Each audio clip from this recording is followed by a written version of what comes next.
जय श्री राधे। हरिद्वार निकुंज धाम चरण पीठ से आप सबका हार्दिक अभिनंदन। देखिए, हम सबकी सबसे बड़ी विडंबना या फिर यूं कहिए कि एक ऐसी गलत अवधारणा हम लोगों ने बना रखी है कि हमारा कल्याण कोई दूसरा करेगा बाहर से आकर, और जबकि हमारे शास्त्र में भगवत गीता में स्पष्ट वर्णन है कि उद्धरेत आत्मनात्मानम, यानी अपनी आत्मा का उद्धार मुझे स्वयं करना है, उसके लिए चेष्टा मुझे करनी है, धारणा मुझे बनानी है कि मेरा कल्याण हो। अच्छा, एक बात बताइए, मैं आपसे प्रश्न पूछता हूं, यदि आप अचानक किसी संकट में फंस जाते हैं, किसी दुर्घटना में अथवा किसी शारीरिक कष्ट में, आदि व्याधि में, तो सबसे प्रथम आपकी सहायता के लिए कौन आता है? कल्पना कीजिए, आप रात को 12 बजे अचानक बीमार पड़ गए, अथवा आपका परिवार, आपके परिजन बहुत दूर हैं और आप किसी कार्य से कहीं बाहर विदेश गए हैं और वहां दूर दूर तक कोई आपके आसपास नहीं है। उस समय सबसे पहले आपकी मदद के लिए कौन आगे बढ़ाएगा? तो हो सकता है आप में से बहुत से लोग कहेंगे जी सबसे पहले पड़ोसी आएंगे या आसपास में रहने वाले, लेकिन पड़ोसी भी थोड़ी दूर है, उसे आने में भी समय लगेगा। थोड़ा और यदि निकट हम चिंतन करें तो कौन आएगा? बोले जी जो बिल्कुल उस घर में रहते हैं उस घर के लोग आएंगे, पर घर के लोग भी कई बार अलग अलग कक्ष में सोते हैं। तो बोले फिर वो जिस कक्ष में सोए उस कक्ष का कोई सबसे निकट, जैसे पति पत्नी प्राय साथ रहते हैं तो हो सकता है एक दूसरे के लिए वो मदद साबित हो एक दूसरे के लिए, पर उससे भी निकट कौन होगा कि उनको भी तो जगाने में अथवा एक दूसरे से मदद मांगने में विलंब हो सकता है। तो आप कहेंगे जी हमारा अपना शरीर, जब हमारे एक शरीर की किसी एक अंग में अगर कोई कष्ट होता है, दूसरा अंग उसकी रक्षा के लिए तत्पर रहता है। पर शरीर के विषय में चिंतन करते हैं तो लगता है कि शरीर भी एक निश्चित सीमा तक साथ देता है, उसके बाद वो शरीर भी साथ नहीं देता, क्योंकि ये शरीर भी तब साथ देगा जब इस शरीर को कोई आदेश देगा। अब ये हाथ मेरा उठेगा तब जब इस हाथ में मैं बल लगाऊं, और बल लगाने की चेष्टा करूं, और चेष्टा करने का मेरा मन हो। तो इसका तात्पर्य कि मन, बुद्धि, चित्त और अहंकार यदि नहीं है तो यह शरीर भी किसी काम का नहीं है। तो इससे और सूक्ष्म चिंतन करते हैं तो हमें लगता है मन बुद्धि, तो ये मन बुद्धि चित्त अहंकार भी किसी के अधीन है। किसके? तो इस शरीर में निवास करने वाले उस आत्मा से। न चाहते हुए भी हम अप्रत्यक्ष रूप से उस आत्मा से ही प्रेम करते हैं। प्राय आपको ऐसे लोग मिलेंगे जो ईश्वर की अवधारणा में विश्वास नहीं करते। हम किसी भगवान को नहीं मानते जी, बस हम तो जी अपने परिवार से बहुत प्यार करते हैं जी, बस अपनी पत्नी से, अपने पति से, अपने पुत्र से बहुत प्रेम करते हैं। वास्तव में आप पत्नी से नहीं, वास्तव में आप अप्रत्यक्ष रूप से कृष्ण से ही प्रेम करते हैं। क्यों? क्योंकि आप जिस शरीर से प्रेम करते हैं उस शरीर में यदि वो आत्मा एक क्षण के लिए भी त्याग कर दे तो वो शरीर शव हो जाता है, डेड बॉडी, और उस डेड बॉडी के साथ बैठने को कोई तैयार नहीं है। वो प्राण प्रिय पुत्र, वो प्राणों से प्यारी आपकी धर्म पत्नी अथवा पति, वो एक सेकंड भी उसके पास बैठने को तैयार नहीं है। क्यों? क्योंकि जब तक प्राण है, जब तक नारायण है, जब तक आत्मा स्वरूपिणी अग्नि प्रज्वलित हो रही है, तब तक इस शरीर का परिचय है, अन्यथा ये शरीर शव है, शिव नहीं है। तो इसलिए आप भगवान से प्रेम करें न करें, पर अप्रत्यक्ष रूप से तो नाम लेते ही हैं। तो भैया इतना ही तो करना है, जो अप्रत्यक्ष रूप से करो उसे प्रत्यक्ष करो ना, खुल के करो ना, उसको कह के करो ना, अनजाने में तो कर ही रहे हो। गोस्वामी तुलसीदास ने यही तो कहा कि यह विनती रघुवीर गोसाई, राम जी को पत्र लिखा रो रो के, और क्या कहा कि और आस विश्वास भरोसा हरो जीव जड़ताई, कि हम दूसरे से जो आशा करते हैं, कोई दूसरे के प्रति जो विश्वास करते हैं, दूसरे से जो भरोसा करते हैं कि वो मेरा कल्याण करेगा, बस यही सबसे बड़ी विडंबना है, सबसे बड़ी ठगाई, सबसे बड़ी लुटाई और सबसे बड़ा पाखंड हमारे जीवन का ये है कि मेरा कल्याण कोई दूसरा करेगा, कोई तीसरा करेगा।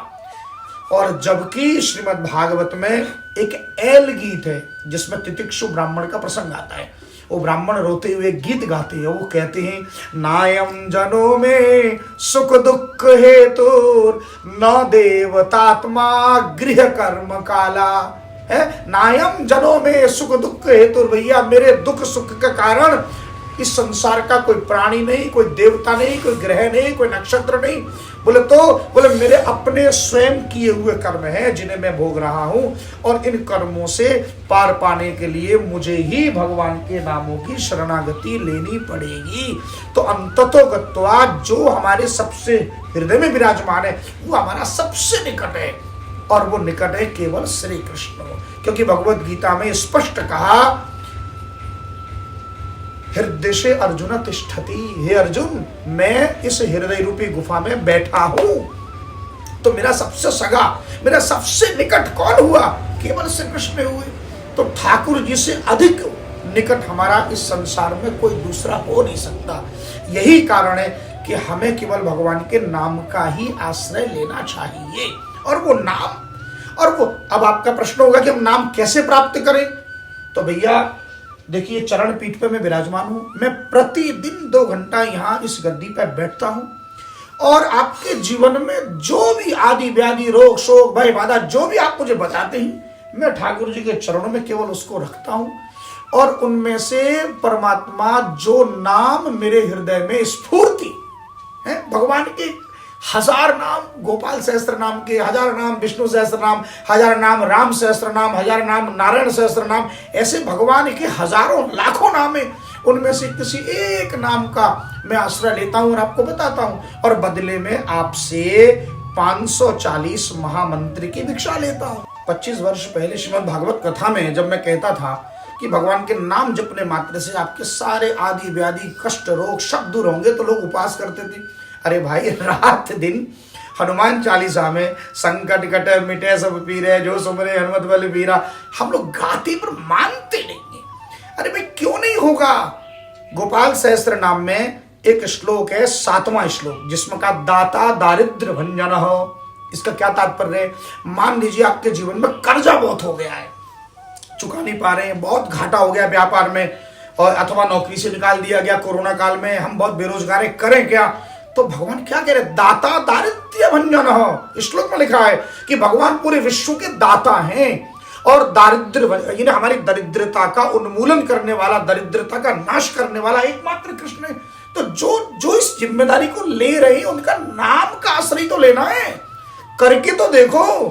अच्छा देखिए, 133वां एक श्लोक है जिसमें का समस्त भुवनाधार समस्त प्राण रक्षक है, इस जगत के समस्त भुवन के एकमात्र आधार। तो जो समस्त भुवन के आधार हैं, क्या वो मुझे एक भवन नहीं देंगे? और समस्त प्राण रक्षकाय नमः, श्लोक में लिखा है कि इस जगत में 84 लाख योनियों के सबके प्राणों के जो रक्षक हैं, तो क्या मेरे प्राण की रक्षा नहीं करेंगे यदि मैं उनके शरण में जाऊंगा? आप जाते नहीं हो इसलिए नहीं कर पाते। जिसके पास जाते हो वो स्वयं भी आश्रित है। डॉक्टर क्या कहते हैं? डॉक्टर भी कहते हैं कि भैया मरीज आप घर ले जाओ, अब इन्हें दवा की नहीं दुआ की जरूरत है। दुआ यानी प्रार्थना, ये नाम जप, वो भी तो यही कहते हैं। फिर आप ये कहेंगे लो जी, तो फिर ये ज्ञान, ये विज्ञान के युग में आप तो अंधविश्वास की बातें कर रहे हैं। जी नहीं, यही सबसे बड़ा विश्वास है।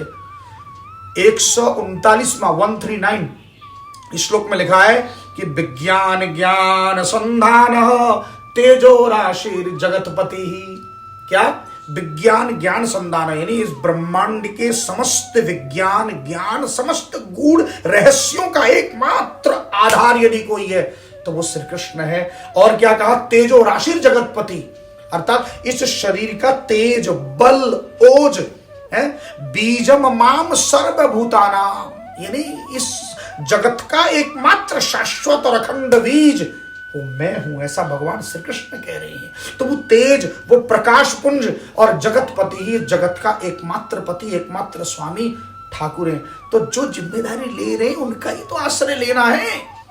नाम काम तरु काल कराला, साधारणतः जिस डॉक्टर का इलाज हो चलता है ना, उसी की पथ्य कुपथ्य और आज्ञा का पालन करना चाहिए।